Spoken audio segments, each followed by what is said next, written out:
Recopie le petit tableau suivant chez toi. Pour les 10 questions du test, tu as le choix entre 4 propositions A, B, C ou D. Si par exemple pour la question 1 la réponse est C, tu notes C sous le 1. On commence? Dans cette expérience, on teste le rôle de la température sur la digestion des aliments. On teste les effets des sucs digestifs sur la digestion des aliments. Le tube numéro 2 n'est pas nécessaire. On teste le rôle de la contraction de la paroi d'estomac. Les résultats obtenus montrent que la température de 37 degrés C a dissous les aliments en petites particules, et ceci en présence du suc digestif. Le suc digestif reconstitué à la température de 37 degrés C ont dissous les aliments en petites particules. Le suc digestif reconstitué puis la température de 37 degrés C ont dissous les aliments en petites particules. Le suc digestif reconstitué a dissous les aliments en petites particules, et ceci à la température de 37 degrés C. 3. Replace la démarche expérimentale dans un ordre logique. La démarche est 4, 3, 2, 1, 4, 2, 3, 1, 3, 1, 4, 2 ou 3, 1, 2, 4. 1 étant un problème à formuler avec, 2, un montage expérimental pour tester l'hypothèse retenue, 3, une observation ou une constatation, 4, des hypothèses à formuler en rapport avec le problème posé.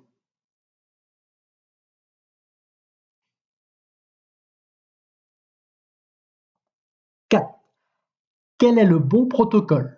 Le 1, le 2, le 3 ou le 4? Le 1 propose une observation ou une constatation, des hypothèses à formuler en rapport avec le problème posé, un problème à formuler, un montage expérimental pour tester l'hypothèse retenue, une analyse des résultats et une conclusion qui valide ou non l'hypothèse retenue.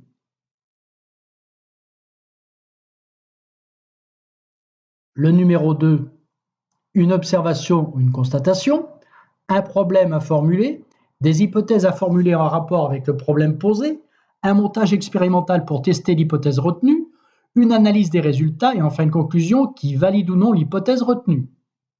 En 3, un problème à formuler, une observation ou une constatation, des hypothèses à formuler en rapport avec le problème posé, un montage expérimental pour tester l'hypothèse retenue, une analyse des résultats et une conclusion qui valide ou non l'hypothèse retenue.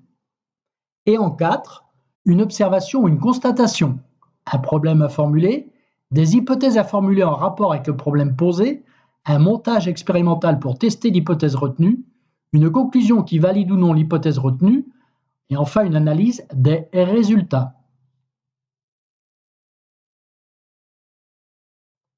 5. Ce protocole expérimental est correct, est incomplet. Est incorrect parce que 2 variables différentes sont testées entre les 2 tubes. Est incorrect parce qu'il manque le suc digestif dans le tube numéro 2. Ce protocole expérimental est correct, est incomplet, est incorrect parce que 2 variables différentes sont testées entre les 2 tubes. Est incorrect parce qu'il manque le suc digestif dans les 2 tubes. 7. Ce document nous montre que les enzymes digestives agissent dans tous les organes du tube digestif, qu'il n'y a pas de nutriments dans la bouche, une action mécanique complète l'action des enzymes, ou alors tous les aliments sont digérés après leur passage dans l'estomac.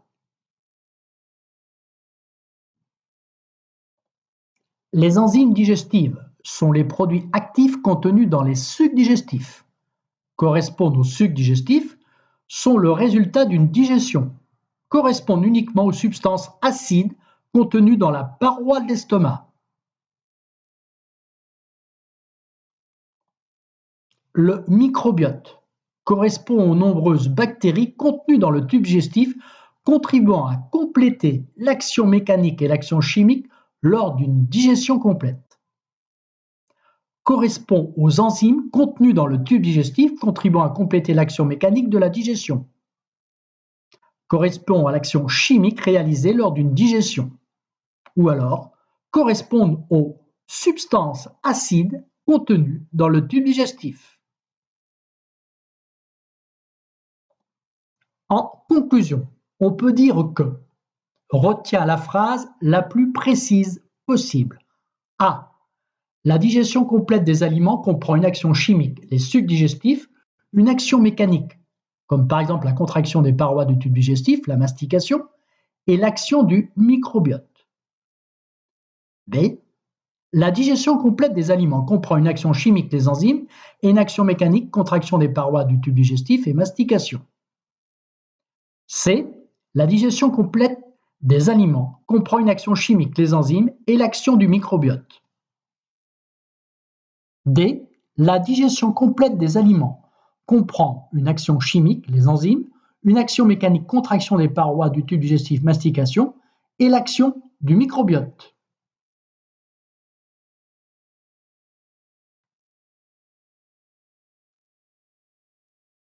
As-tu obtenu le score maximum?